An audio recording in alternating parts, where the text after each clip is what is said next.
What's going on, everyone, and welcome to another episode of Talking in Bits, where we walk you through Bitcoin bit by bit so we can provide you with the information you need to succeed and persist. Back with episode 46. Got Ben in the house? 46, my man. 46. It just keeps on stacking. Yeah, bro. Later on, we're going to talk to the listeners about what's coming up next and a few things we're Talking in Bits. But yeah, man, it's impressive. Happy to do this with you. Likewise, man. It's one of those things that we would do for free anyways. I mean, we're going to have these combos anyways. Yeah, it is free, by the way. Nobody's paying to sponsor the show. Right. But what I mean is we would be doing this without the cameras. We do this without the cameras. So it's pretty cool to not only be able to organize it and structure it and put a vision behind it. Yeah. But also that people fuck with it. Yeah, no, it's cool seeing people like showing love. Yeah. That's a really cool thing. People learning things. People stacking. People learning now? Hey, what? I'm thinking cold storage or multi-sig. What do you think? You can learn on a podcast? Yeah, it's cool to have these combos, man. Yeah, it is impressive. We'll get into that stuff later. I want to lead off with, I guess, you said it. What did Stacey say? Stacey Hebert? Oh, yeah. She nominated Jack, formerly from Twitter, to Bitcoin Employee of the Month. And I think that's dope because literally here to lead off the show, I got based Jack. Mm-hmm. You know, like, look, the words are not much. We talked about it before. No heroes. Action is everything. Mm. But, like, I guess this is what a non-Twitter Jack would be, and he's living up to it. Someone said I can verify that Jack was banned or something like that. Like, at what point does Twitter ban Jack? I don't know if that was true. I did see that they banned him like the day after, like that he kind of signed off. Yeah. He's back, though. Yeah. Do they got to ban him to keep the energy? Right. Like, they got to be public about the energy they keep. But, like, on the background, like, that's like a text message. Like, yo, release my account. What's going on here? Right. I don't know. It's cool. I got a few of them pulled up here. I don't know who this C. Dixon guy is, but it seems to be a long conversation between the two. Mm-hmm. He put up, the Dixon guy put up, first they ignore you, then they laugh at you, then they fight you. This is where we are. And then you win. And then one of Jack's comments was, you're a fund determined to be a media empire that can't be ignored, not Gandhi. So he's already taking jabs here. So we can already see the weight of not being Twitter CEO being dope, right? And then not only that, but like what you're working on now is not inflicted by your persona. Like you separated all these things. Yeah. I think it's pretty cool. That's one of them. I got a few of them here. Yeah. He was all over. I've seen a lot of Web3 talk. Yeah. And I don't know much about that. I saw him in the comments like shutting it down too. Yeah. I think that was that combo with that dude. But I know he was all over. Somebody's name. I just noticed this. There's a dude here. Or is this the real Cardi B? I don't know. But the name is Cardi B, but the icon is a dude. But it has a verified Twitter. So is it like Cardi B? Anyways, Cardi B, whatever that account is. Oh, yeah. I think that's a real Cardi B. Okay, cool. She asked. She has like a regular white dude on her icon. Unless this loaded up wrong. Let me refresh this. This is kind of strange. But anyways, Cardi asked, does crypto, do you think crypto is going to replace the dollar? Jack was in there. Yeah. Yes. Bitcoin will. Bitcoin specifically. Yeah. I hate it when people get all vague. Yes, it will. Yes. Yeah, right. No, like, no. Bitcoin will. That's another one. So he's in there. I agree with Stacey. He's most valuable player right now. He's in there. He's batting over 300. He's in there doing the action, man, like backing it up. I believe this is I'm not that C. Dixon dude. I'm not a huge fan. I'm a huge fan of Jack, and hope we can eventually bring him around to ETH and other blockchains. Why does that make us laugh? BTC is a great digital gold, but there are other important applications that require other chains. I argue that 1,000%. What is more important right now than secured wealth? There's no application much more important right now. Mm-hmm. With everything that's going on. Mm-hmm. I don't care. Yeah. I don't care about your smart contracts are great. Like Bitcoin can do those, and Bitcoin can do those. Like when we talk about like businesses, and someone like MicroStrategy who holds literally thousands of Bitcoin. Like, what does that multi-sig look like? Or if we were business partners, and instead of keeping our money in a bank, we wanted to keep it in Bitcoin, we would just multi-sig our stash together. You know what I mean? Like that's cool that Bitcoin can do that. In the future, would it be cool to have some kind of smart contract for like, I don't know, between like you and a client or like you and the hospital like that? Okay, that's cool.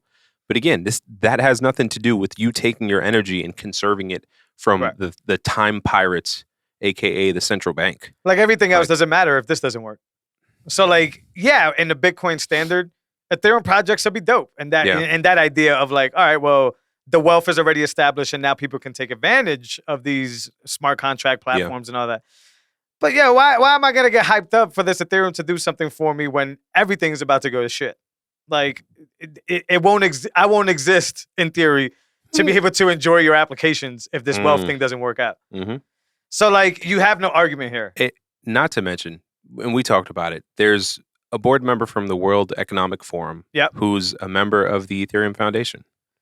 Yeah, and bro, I'm good. You mix that with the 70% pre-mined. Like, count me out. There's huge problems there. But Jack's response, I believe in you and your ability to understand systems. That's not hard to understand. A lot of people understand systems well. But it's critical we focus our energy on truly secure and resilient technologies owned by the mass of people, not individuals or institutions. Only that foundation will provide for the application you allude to. That's it. Basically what we just hit on there, which was like, if this doesn't work, nothing else is relevant. It's not important. And for somebody who claims they understand systems, you're not understanding the bigger aspect of, I think, engineering 101, which is problem solving. Mm-hmm. What are problems that need to be solved? And, and then you put Satoshi's blueprint for how to solve that problem. And then you see it 12 years later, 13 years later, and what it's become. And everything else just becomes obsolete at that point. It's worthless. What are you guys solving over there? Besides how to get more people rich, besides how to get your next politician into crypto, besides, all these things, right? It's just a very weird thing. But Base Jack, I'm liking it, man. I like it. I love it when the plebs do this because I think the plebs talk from the stand view of like, I don't know what we're going through. Stop pretending. Like, you guys act like, like the struggle is understood. And no. Like to really be blocked away from being able to get wealth, y'all don't get that problem on certain levels. Some people do, many people don't. So like now for somebody who literally could do nothing with his free time to actually come out and fight the fight for us on a technical level, because I don't know who the C. Dixon dude is, but I bet you he would have like outspoke the majority of the Bitcoin plebs community. He would have just done some fancy work for how to push his argument. Are you going to do that with Jack though? Fam. You going toe to toe with him. And he couldn't. And he's sunning you. Like. So, like, I actually appreciate that from many people, Michael Saylors of the world, like, to be able to get your audience and stop talking about my audience, right, or, like, our people, right, like, or our situation, but check y'all. Like, there's rich people that don't get it. Go do that. Like, in Jack's situation, there's entrepreneurs and developers that don't get it. You go handle that. Yeah. I'll handle the everyday people, and what I mean by handle is orange pilling, whatever it may be. I'll make sure that I'll preach Bitcoin to the people that I'm targeted to do that to. It's beautiful to see the Jacks of the world doing this to like their level people. Yeah. Because you watch them just fight it out and it's like a UFC match. Yeah. That's what these comments were. Love it. I agree. Yeah. I'm thinking with Jack, it's like, all right, he's worth $1 billion or going to be worth $1 billion. Whatever. You know what I'm saying? Yeah. Like his resume. His resume is crazy. And then he has a foundation where I think it was him, Jay-Z, and others were putting Bitcoin together to send, I think specifically to Africa for like Bitcoin development. Yeah. Some form of development. And so, like, I think he really sees the need globally for just the people to have the best money.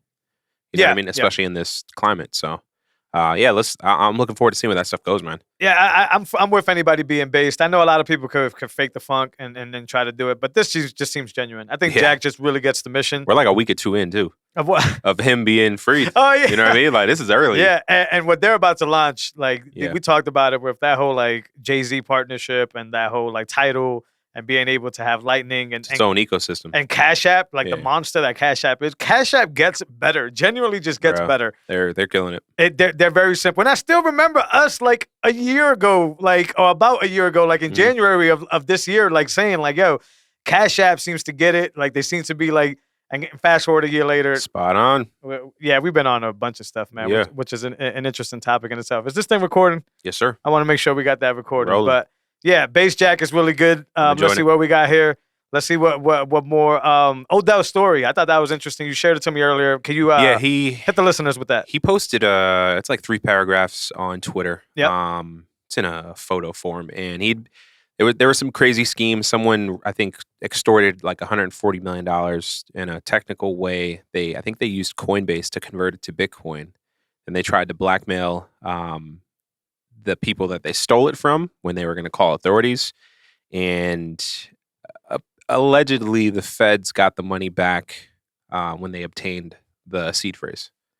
Right, so the dude bought from Coinbase allegedly, sent it to cold storage allegedly, and then had almost 4,000 Bitcoins, and the feds got the key?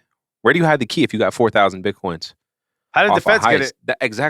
That was everybody's question. How did the feds get it? This is one of those stories where there's like missing pieces. Yeah, either they had to physically find it. You want to know why is Coinbase always involved in all these stories? That's my thing. Like, I'm not gonna pin this one on them because who knows, right? But like, why is it like synonymous with like shitty situation with Bitcoin? Yeah. Coinbase was somehow involved. This is the equivalent of like Ocean's 11. You go to Vegas, rob the place for over 100 million, and then you go to Coinbase and rinse the money, right? It's just fun. But you think Coinbase gave up the data? Like, we're going to give you his IP. We're going to give his location. Just like I think Compass Mining is mining for the White House. I mean, that's facts. So, Compass Mining been getting mad lately. Have you seen that? Yeah, I've been seeing it. Yeah, they've been getting peeled like an onion. Like, it's about to blow up over there, Compass. But I think this is fun. I think this is just another example of like, let's use the Fed again to say, you see why it's not safe to have Bitcoin and like in the year of cybersecurity hacks. Which is what they've been saying. Listen, I've had Coinbase like on a personal level and on like what we've talked about on the show. I've had so many situations where Coinbase was basically involved in shitty situations. BlockFi is another similar one. It's just like, like in real life, where like when you hear about like one of you like a person, right? Like even if they're not close to you, you're like, damn, this dude's always in trouble. It's like you always find out that homeboy is just in shitty like environments. Like he's hanging out with shitty people. Right, so it's like I think about that, and it's like, why is Coinbase always attached to this like weird story? And I think it's that you're just in a shitty environment. You have a shitty business model that's not honorable, and it's being exposed in an environment. And I know this from firsthand from what I do at my job, but from an environment, it's just like everybody's paranoid about this. Like in the fiat world or in the previous world, you weren't really paranoid. You kind of was just like, whatever, just refund me, or that type of attitude. But it's like, these companies are being called out to like prove shit. Like it's not like we know how valuable this asset is, and if you're offering a service, I'm pretty sure your customer service or your client solutions is getting bombarded with questions on like, how are you keeping it safe? What's going on here? Like you're getting like very like people. So like you're involved in these situations because you're lying to people, you're getting them to jump on your platform, and then you can't honor what you told them, and you're being exposed to it slowly but surely. Which is why I use the onion as an example.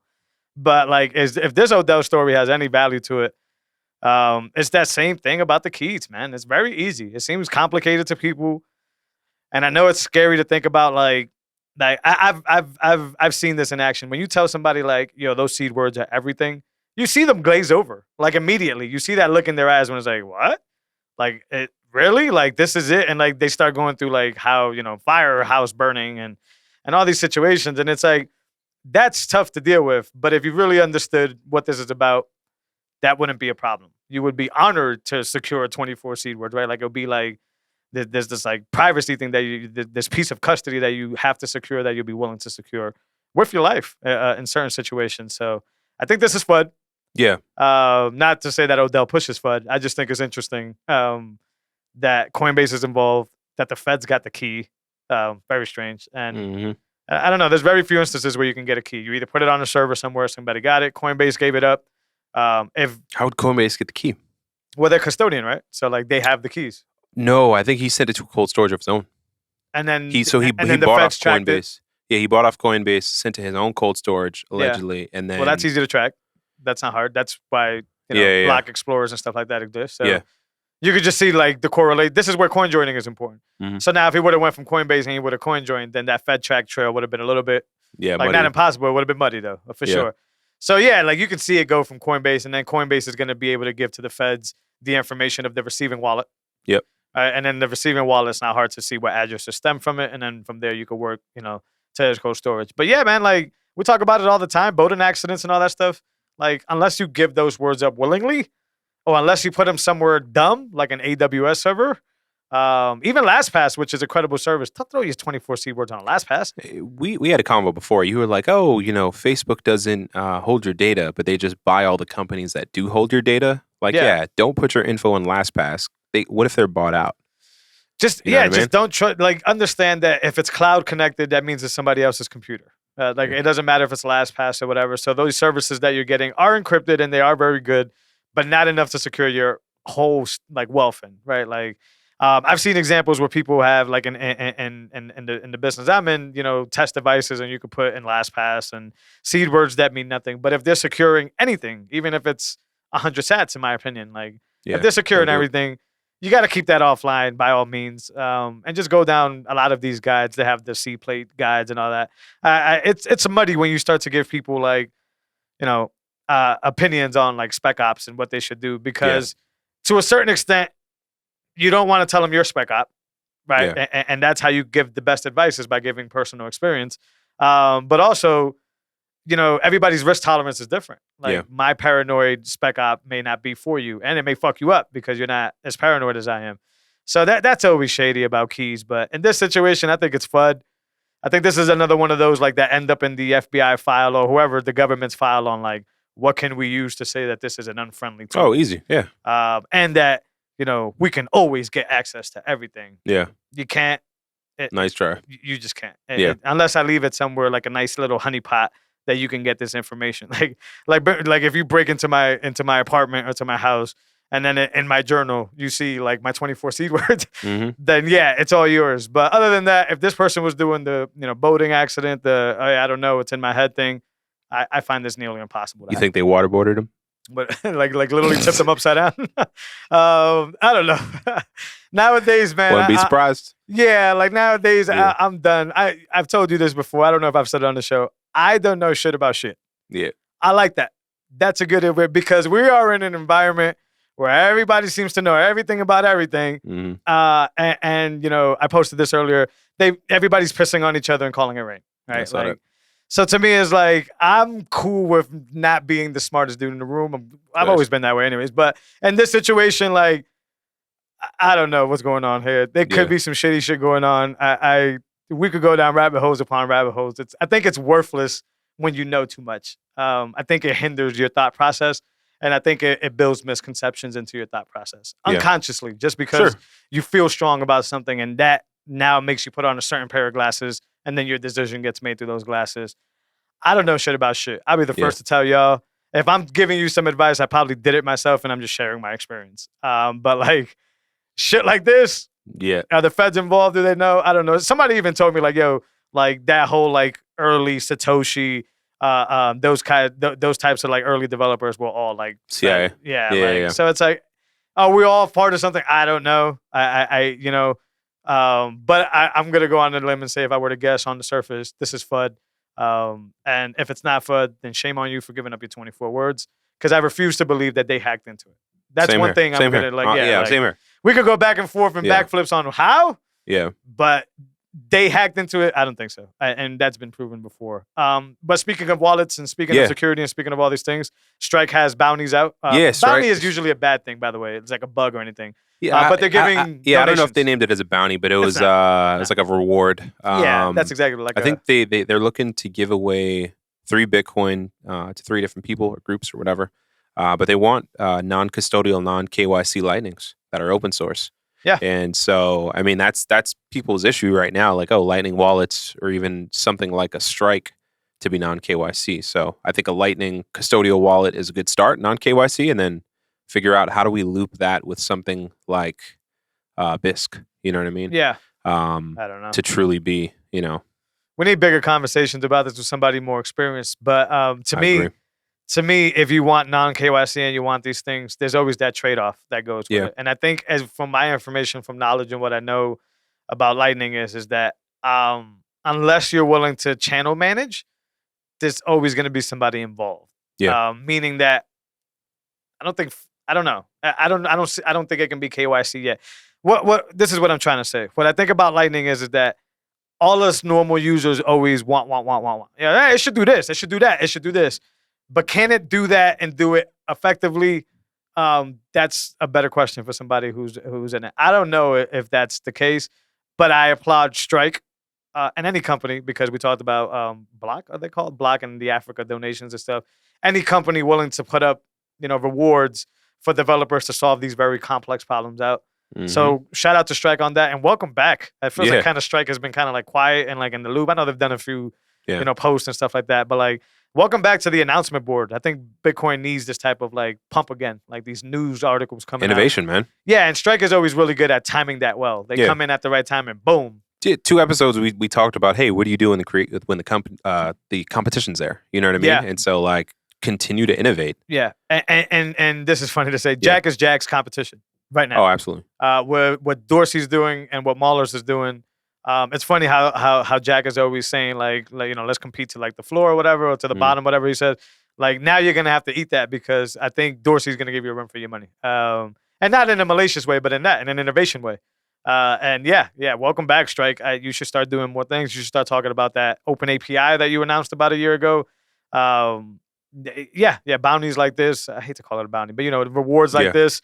Because I think that the Lightning is, as we already have all agreed, is the next step. It's that layer 2. Thanks. And now we need to just make sure that we're not just like throwing into like a feedback bin that never gets answered. Like there's a lot of things going on in Lightning that we haven't even talked about. Gaming side of things, the P2P browser side of things, things like that. So like to start saying, hey, Lightning needs to do these things right away without these things getting figured out, I think you get you're biting off more than you can chew. Right. But then at the same time, innovation thrives that way. People start solving these problems. So shout out to Strike. I think Block kind of like promoted the build of wallets with their LDK kit. Yep. But this is just another way to promote that, right? Yeah. And a lot of these people that win these rewards will probably use the LDK kit. So it's one of those like cross helper things. But Strike definitely needs to compete with Block. I think that's what they're called now.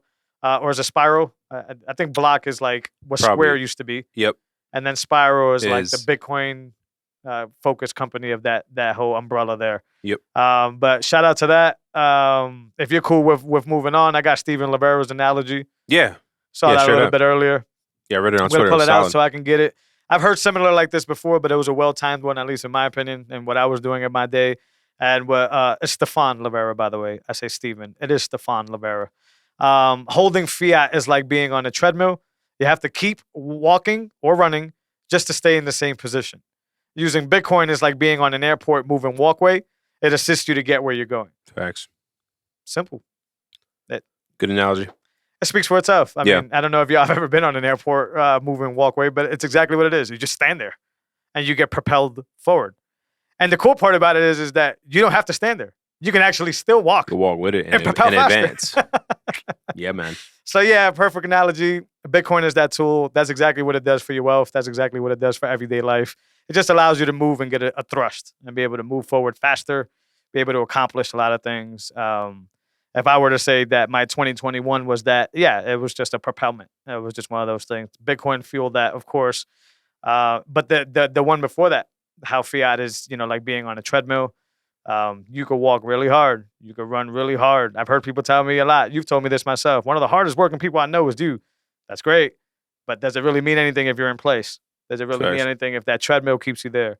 And what what fiat is basically doing to the majority of the people who have to work 9 to 5s is that it's just not giving you that return to be able to do anything with your life. And then eventually you just wear out. You just run out. There's not really many options to do. And then you can't. Not only could you barely provide for yourself, but you then can't provide for the people around you. And that's a problem, man. So shout out to Stephan Livera. Yeah, he's a smart dude. I like his tweets. Smart guy. I like his podcast. I think it's just like, I guess what, I keep picking on him, and I think he's getting a little better. But, I guess what McCormick's podcast should be is Stephan's, like, awesome guest, but with a very insightful interviewer, like somebody who's asking the right questions at the right time. Yeah. That's Stephan's show. Check out Stephan's show. Obviously, if you're listening to this show, you've probably already been there.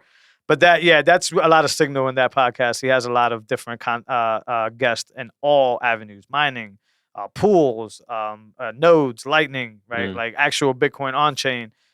He's very well versed in wallets and stuff like that. So yeah, shout out to Stephan. That was a really good analogy. Get on that walking airport treadmill or whatever the hell you call it. Because right now we're having a problem. Speaking of mining, I actually read this. It's from CNN, which I don't care about news. I don't care about any of that stuff. But the topic was, the underground China miners. Yeah. Yep. I didn't think this was far-fetched. Yeah. But it's cool that somebody was actually able to like document and actually say like, nah, it's real. We're still online. Yeah, it's real. Yeah. But yeah, I don't think it's the Underground Railroad, bro. Yeah, so VPNs, I guess, is how they've been doing it to try to keep themselves protected. I was really impressed with one of the dudes who was like saying like, "Hey, I'm really spread out. Like I have like, I got like 5 different spots and like pounded like 10 houses." No, he had like hydro-powered ones connected with like regular like factory ones, and then he was talking about. See, this is the weird thing about it. Isn't this like doxing the whole setup? But anyways, he was talking about like, I guess you got to catch him to find out. Like how he did that purposely to keep like a low energy profile so that they wouldn't catch him. That's what I'm after. If the feds are cracking, a dox if you're telling a CNN person that like you're giving it away. Pretty much. Okay, but I mean, like they'll have to search all of China to find this guy. Then you know what I mean? Yeah, but now I know that you out here. Yeah. But I mean, I don't know. They're going to be looking at utility bills. You know what I mean? Like there was a plumbing company out here. Yep. That had a warehouse, and they got they were growing weed, and their electrical footprint on their National Grid bill was astronomical, right? And so it doesn't take much for National Grid to say, hey, you should check out this warehouse. They got some stuff running 24/7. Like, why are we getting arrested for weed still? Yeah, I think it was a couple years ago. Why is that a thing? Yuck. Yeah. But it makes sense. I guess this guy was. The only argument. It was insightful information. I loved it. Yeah. I mean, and I told I don't know the big Econolodge. Yeah. Anyways, the big on the low miner. This gentleman, I forgot his name. Sorry for that. Like he put up that his next guide was going to be like VPN backed mining, and like I told him, I was one of the commenters. I was like, please, man. Yeah. Like this is the next phase that I'm trying to get into is understanding that side of things. Digital privacy and mining. Yeah, absolutely. So I was not surprised that this is happening. I just was more surprised on like the accuracy. Like it kind of seemed like everything got doxed. They even said like it was 20% of miners are still online. Like yeah, I saw 20%. Like in a land, and I don't know if this is U.S. FUD or if this is actually happening, but in a land where like you could post something and disappear. Like, legit. How can you like talk to this like news reporter CNN lady, like dox 20%, dox VPN use, dox that you're in like hydro facilities. I think the article even had like a map of like areas where he was like at, not at, but it was like this is a map of China. This area this right is here, where I be at. He's in the coastal areas of this area, and I'm like, all right, well, there's only one coast, right? Like, so yeah. So I don't know, like. It was insightful. That's weird. I don't know if it was a lot of noise though, right? And then as I guess a selfish American, like, man, I don't want y'all to be online. Like, let's bring all that here. Like, so kudos to them and their versatility. Yeah. But I don't think I'm a genius to highlight that if you're giving the whole spec ops, like the whole situation. That's just dumb. Yeah, I don't even think I should take you serious. I'm gonna tell the news my operation. And maybe that was like a smoky mirrors thing where it was like, nah, it's actually like 60%, but we just like say it's 20. Yeah, or give you information that would only reveal 20. I'll tell you what though, when the China exodus happened, that hash rate was right. Like everything was jumping. The article was saying that a lot of people just went on standby. Like it happened, right. They shut off and they didn't move. They were just like, all right, let's wait this one out. Because China has done it a bunch of times and then they come back. Okay. So like that makes sense. In this article, they started like that, where it was like, when it happened, this isn't the first time. They usually got easy about it after a little bit. So a lot of people just said, okay, we'll just shut it off. Yeah. And then they went off like hash power drop. But like this whole like stories of like relocation, I'm sure it was some people that did that. Yeah. But a lot of people were just like, nah, they're gonna change their mind. Like we're gonna sit around. And then another subset of people were like, we're gonna stick around, but we're gonna do this underground thing. See, if I'm out there though, as your point, you get disappeared if you say the wrong thing. From what I hear, see, because I believe in U.S. FUD, by the way. I'm one of those guys. No, there's literally gulags out there. Few million people out there. I believe you that. You know what I mean? 1,000%. Even Jack Ma, bro. What? From Alibaba. Yeah. Like, billionaire. Imagine they black bag Elon Musk and he goes rogue for 2 months. I just want to keep, and I'm playing devil's advocate. I'm not trying to disagree with it. I'm just trying to keep the same energy across the board. If it's a lie over here, it could be a lie over there. That's like governments manipulate. That's all I'm saying. But yes, I do believe that there's those things. I would be shook to mine at home. Unless it's like straight off grid. Solar power, hydro. Yeah. Like I'm not, I don't know. Do you still mine if the risk is like life in prison? I'd be worried about it here, and I don't have a fear yet. If I know there's a gulag, I'm probably not gonna mine from home. Let's just be real here. I hear you. That's another first world problems, I guess. Is that we're over here like trying to plug an S19s to our house, and people over there getting sent to the gulag for mining. I don't know if this is true, but that is weird. Interesting article. I will link it in the show notes. Yep. I don't give credibility to news outlets. I have to keep saying that because it's true. There isn't really anything news related that's not connected to something somehow that's trying to push some type of narrative. So it's very tough. But I keep that same energy. I do believe that like they say, there's propaganda on both sides. Exactly. Propaganda is the perfect word. Yeah. If you're trying to keep your people in check, you're saying a certain thing. I heard about those movies that they're doing over there, where it's like the reverse of what we do over here, which is like the China army dude wipes out like the American army fleet, and like they're showing that to their people. Like, yeah, bro. But we do that over here. Yeah. Come on, we have Rambo, fam. Yeah. What did Rambo do, son? This dude just walked through like a whole team, like a whole unit with like a bow and arrow and some camouflage. Yeah. So like I get it. Yeah. So like I have to keep that energy across the board. I hear you. Until I don't want to find out, but until told otherwise. Yeah, I don't find out, bro. Yeah. But those things are real. This is a little bit off related, but I guess it goes back to first world problems. I want to clarify something on Get on Zero. Yeah, let's talk about it. We talked about it last week. Get on Zero, for those of you guys don't know, is the trend of just getting on zero fiat and being 100% on Bitcoin. I'm with that. I'm sure you're with that. It sounded like we talked about it a little bit of last week. Check out last week's show for a little bit more deeper dive into that. But I noticed something happening here. And what happened here is that this is a good opportunity now for services and companies that are offering like Bitcoin financial services to now use this Get on Zero as part of their like rollout. Mm-hmm. I think it's Level Bank, LVL. Yeah, it's the one in New Jersey. I didn't even know that. See, anyways, let's just use them as the placeholder because there's more banks coming online, which we're going to talk about in a little bit. Mm-hmm. So this could happen across the board. But, if I have a service that supposedly swaps, gives you all Bitcoin, right? And then whenever you want to transfer it into fiat, I guess it gives you that option ability or whatever. What a lot of people are not realizing that is, in those terms and conditions, you're probably eating that capital gains charge there. However smart may be. Yeah, you're going to deal with capital gains. I don't think the bank is eating that up. No. You're either going to pay for it. You probably wouldn't pay for it up front. I mean, they might have an exchange fee to sell that Bitcoin to liquidate to USD, I'm assuming, right? Like when you sell on an exchange, there's a fee. Yeah. When you buy on an exchange, there's a fee. But I think you would pay the capital gains tax come tax time that it would get due. But more importantly than both of that, don't do that with the bank. Like, take possession of your own Bitcoin. Well, before we go there, the argument lies both ways now, which is like that whole argument. I guess it's the Michael Saylor argument in a bigger scale. His is a bigger scale. Yeah. But it's like, how are we going to get the masses to adopt it if we don't do like that? So it's that argument right here. It's the same combo we had about the Apple iPhone of like, oh, you got an Apple Wallet, face scan, finger scan, and you have access to it. But I guess eventually or ultimately, Apple still holds your coin, bro. Right. So that's a messy combo that we can have in a different level that probably more experienced people know. Yeah. I don't recommend obviously using a bank to do anything like that. I think the closest thing. So now this is my statement on that. I'm with Get on Zero trend, but I want to redefine what Get on Zero at least means to me. Yeah. Get on Zero means to me, and this is something that I actually practice and hold dear near.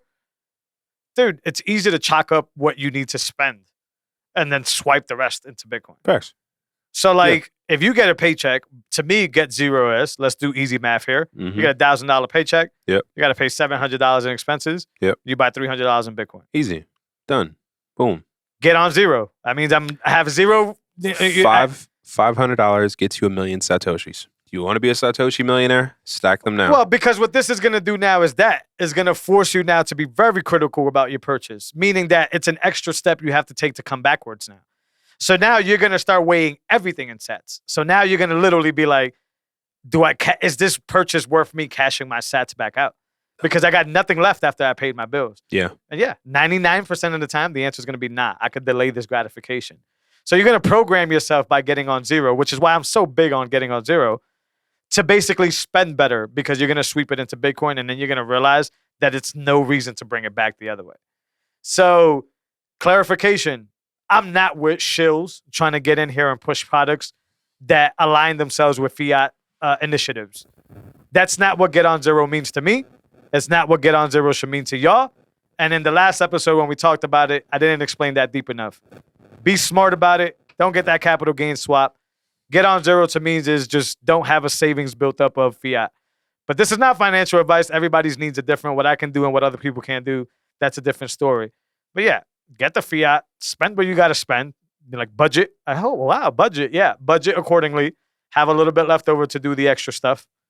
And everything else goes into Bitcoin. To me, that's still living on zero. Because if the bank turns over tomorrow and locks down and says, yo, you go have access to your money anymore. Okay, well, you took my spending money for the month. Fantastic. You didn't take everything else. Right. That's what get on zero means to me. I don't know about these new products. It's bullish to see these products. We'll drop it there now. There's a New Jersey bank that is going to allow you to hold, buy, and sell Bitcoin. Great. But damn, I don't want y'all integrated into my... Like, Strike exists. Like, if I could get $50 and turn them into Bitcoin right away, and then, receive it and turn it into fiat right away, then what do I need these services for? And that's not get on zero. I don't care what the argument of people saying, like, well, we need this for the masses to adopt it. I'm not with that. Yeah. You can live on zero with Bitcoin successfully without having to, like, take on taxes and take on these things. That's been proven. That's like 100 times before. So, clarification. Get on zero the smart way. That's a good trend to follow.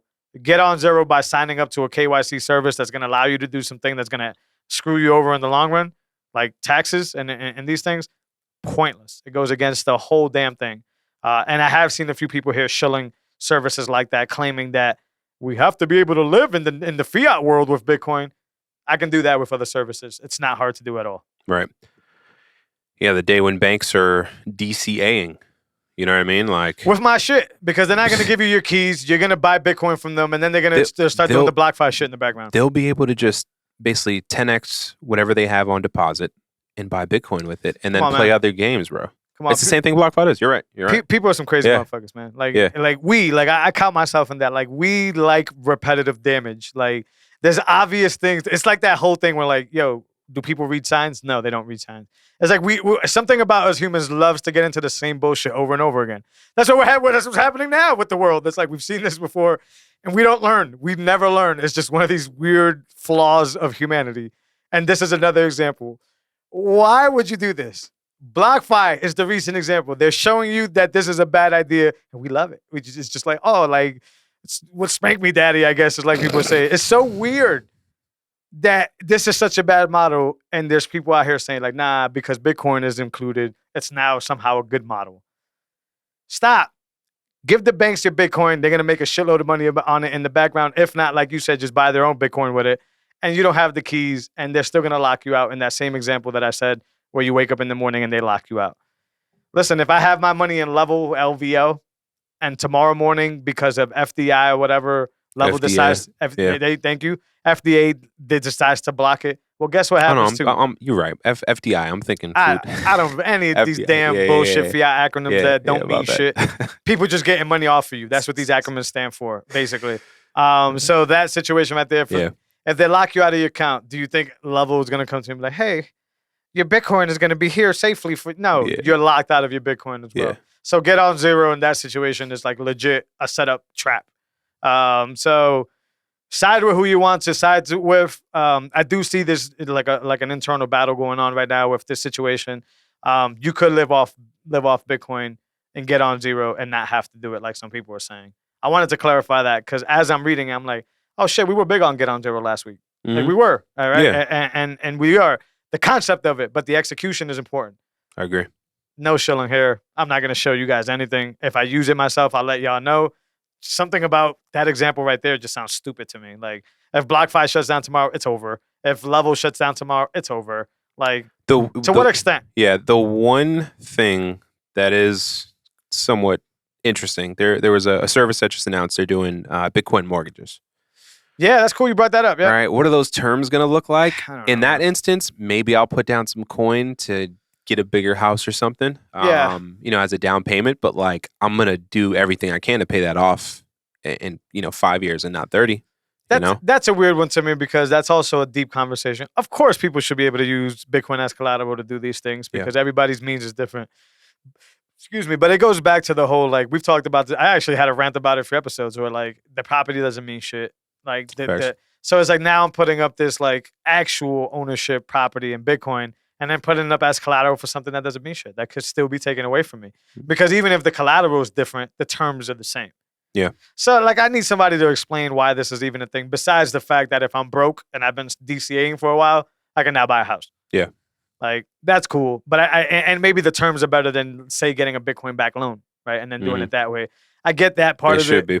Yeah, but at the end of the day, when the state, right, says these are the rules for home ownership here in the state, it doesn't matter what your collateral you use. You're still abided by those rules.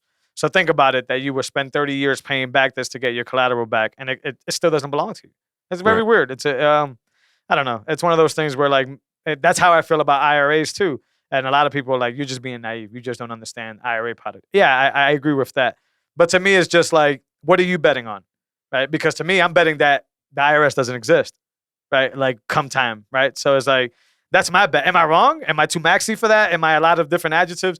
Sure, but I think that's where my ultimate decision comes from. Like, if I was told, not only by Satoshi, but like by the actual, let's call them the philosophers of Bitcoin. Sure. Not your seeds, not your keys, right? Mm-hmm. And I know this for sure. And, when Michael Saylor tells us about, like, finally being able to actually have property and it's being ours or whatever.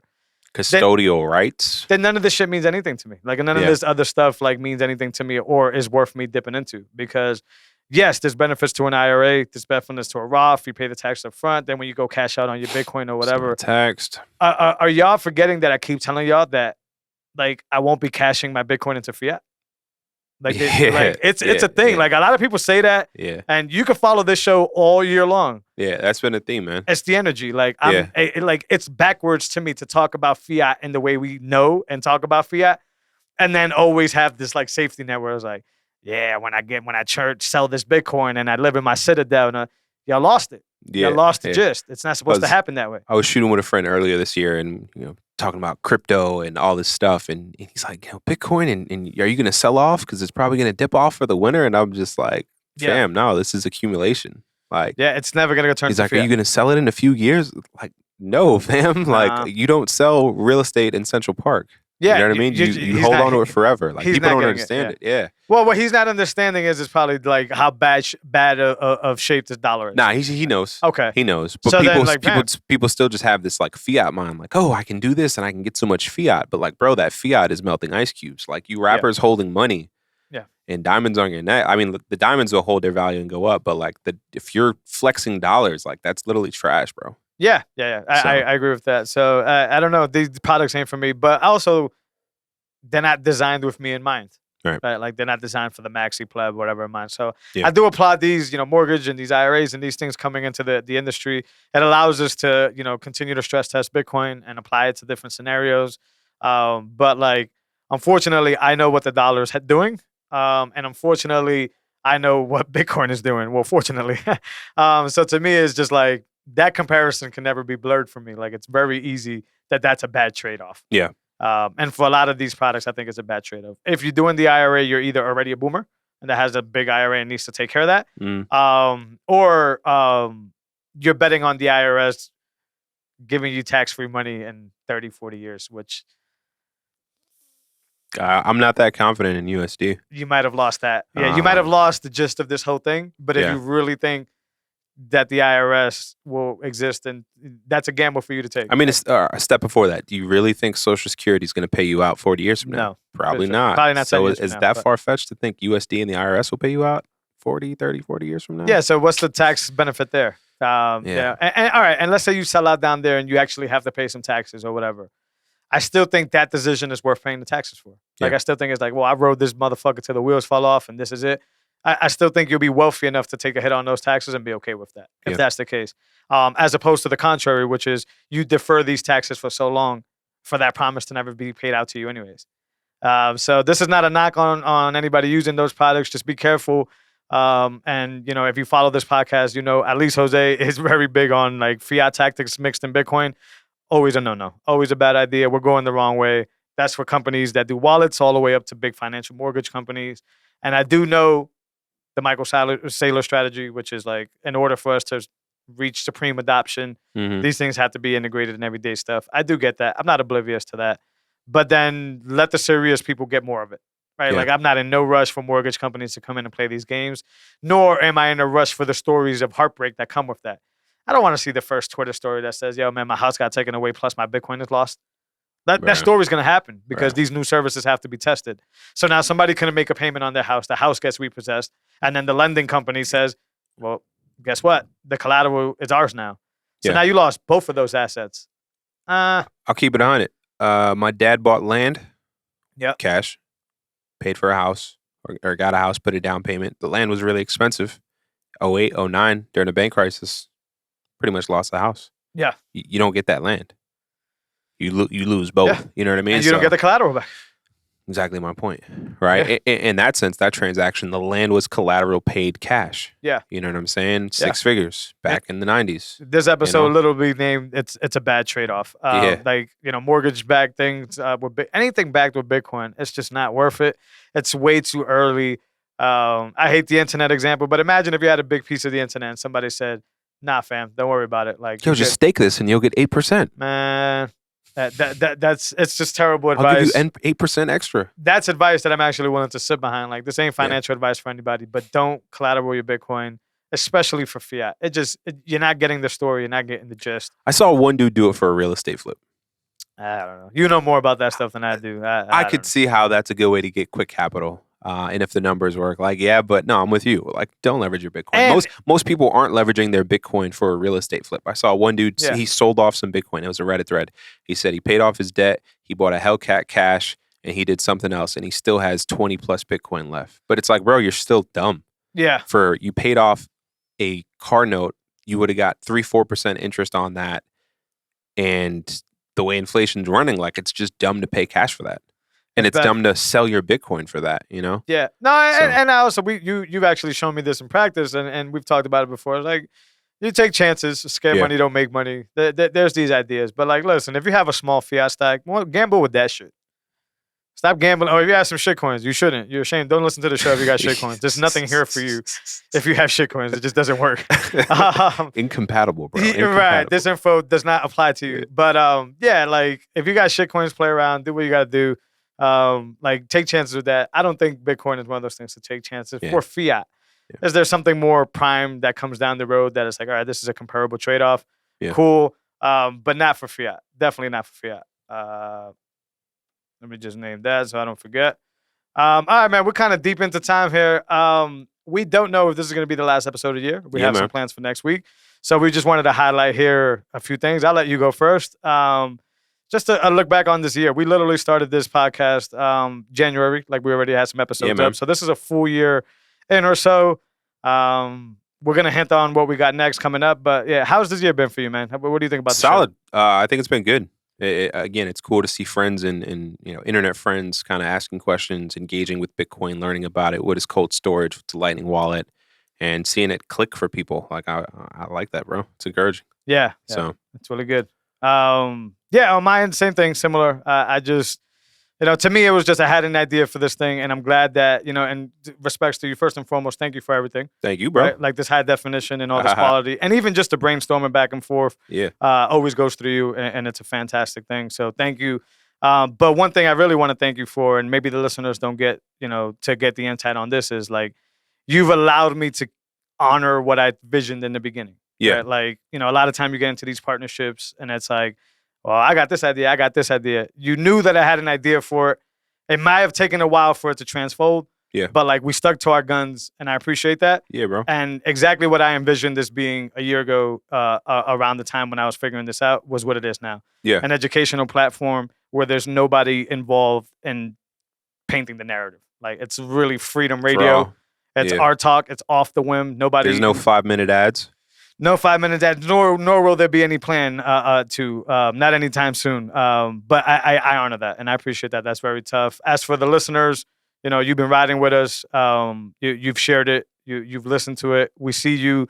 Hopefully next year leads to more communication with you guys so we can start sharpening the show to what you guys want.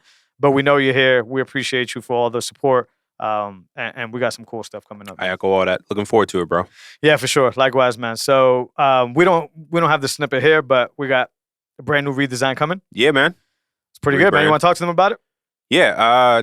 You came to me with the idea of like, for an intro, let's redesign that. Let's redesign video footage. Let's actually use Bitcoin sound bites. And I'm like, oh, this is my bag. I'm like, I feel like I'm making beats and mixing songs again, throwing delay on stuff. And so I'm looking forward to it, bro. Yeah. We'll drop that guy, that snippet that Ben put together. It was literally one of those conversations where it's like, we got to change the game. I'm inspired by live production podcasters, like dudes that actually like bring in a drop and have like a small set. And I wanted to figure out how we can do that. And then, we were just hanging out. Yeah, you came over with the wife, and that went from one of those like ideas that you brought to fruition. So super cool. Can't wait for you guys to hear that. It's an incredible soundtrack. It really sets the tone for the show. We also want to make a push for more guests. We're going to have more guests for y'all, so you don't just have to hear us rant about things. But yeah, the podcast is growing, and it wouldn't be able to grow without viewership, right? And then without our dedication. We have busy lives. We have things we need to put together. But ultimately, Bitcoin is that unifying factor that makes sure that we sit down every single week, we highlight these things, and that we're passionate enough to give y'all this information for absolutely zero, because it's important information. It's life-changing information. And you're going to continue to get that from us as this once in a millennium situation is playing out in real time in front of us. The goods, the bads, the scary stuff, we want to be here. We want to document it all the way through. And that's what I got for episode 46, man. Solid, bro. Good. Solid year. Yeah, absolutely. Looking forward to 2022. Look out for all the new updates and all that stuff. Give us feedback on those updates if you think it's going towards the right side, going towards the bad side. It's all good either way. If you're watching us on YouTube and getting this, beautiful 4K, make sure you hit the subscribe button. Make sure you hit the bell. Make sure you drop in the comments. All that stuff helps us flow up to the top there, so more people that are looking for Bitcoin relevant information can see Talking in Bits and be able to support. If you listen on any podcasting platform, we're all over. We're on every single podcasting platform. You can check us out. Same thing works there. Hit the little bell or the subscription. Leave a comment. It helps us float up. But what I really want to push for 2022 is, Podcast 2.0 apps.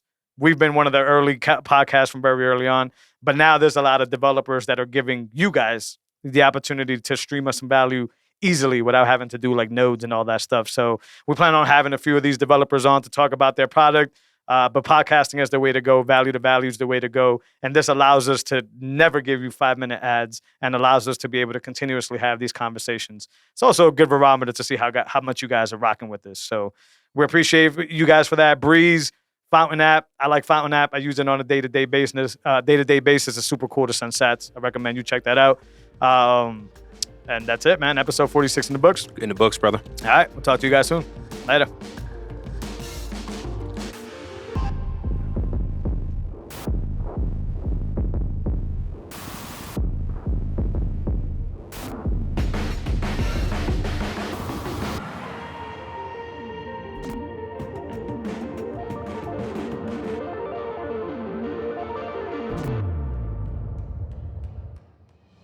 All the opinions expressed by Jose and Ben or any of the guests on this show are solely their opinion and their opinion alone. Their opinions do not reflect the opinions of any of the sponsors or other parties involved in the recording of this show. Do not treat any opinion expressed by Jose and Ben as a specific endorsement to make a particular investment or follow a particular strategy. Their expressions of their opinion on this show is purely for informational purposes.